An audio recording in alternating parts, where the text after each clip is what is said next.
বগুড়ার ঐতিহ্যবাহী যে আলু ঘাটি, এটি আপনারা অনেকেই খেয়েছেন। কিন্তু এই আলু ঘাটির পাশাপাশি বগুড়ার আরো একটি খাবার রয়েছে, সেটি শীতকালে খাওয়া হয়। এই যে আপনারা দেখতে পাচ্ছেন, এটিকে আলুর বাটাম, বগুড়ার ভাষায় আলুর দম বলা হয়ে থাকে। এটি কিভাবে তৈরি হয় আজ আপনাদেরকে সেটি দেখাবো। প্রথমে বাজার থেকে নিয়ে আসা নতুন আলু, সেটি দুই ভাগ করে কাটতে হবে, কিংবা বড় সাইজ হলে চার ভাগ করে কেটে নিতে হবে। তারপর আলুগুলো ভালো করে ধুয়ে নিতে হবে।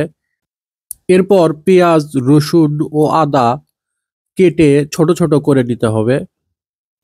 তারপর আলুগুলো পাত্রে নিয়ে সেটাতে পরিমাণ মতো লবণ, গুঁড়ামরিচ, দারুচিনি সহ সাদা এলাচ, কালো এলাচ, কাঁচা সরিষা এবং পেঁয়াজ, আদা, রসুন দিতে হবে।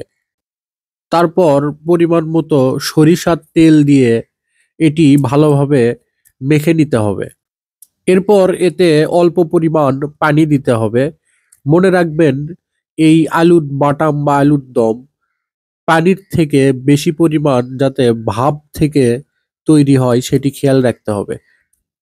এরপর এটি আপনাকে চুলায় তুলে দিতে হবে।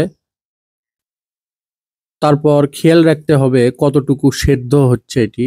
তারপর আপনি এখানে মাংসের মশলা ব্যবহার করতে পারেন এবং শেষে এখানে জিরা দিতে হবে। তারপর শেষ পর্যায়ে আবার একটু সরিষার তেল দিবেন এবং তৈরি হয়ে যাবে বগুড়ার এই মজাদার আলুর দম বা আলুর বাটাম।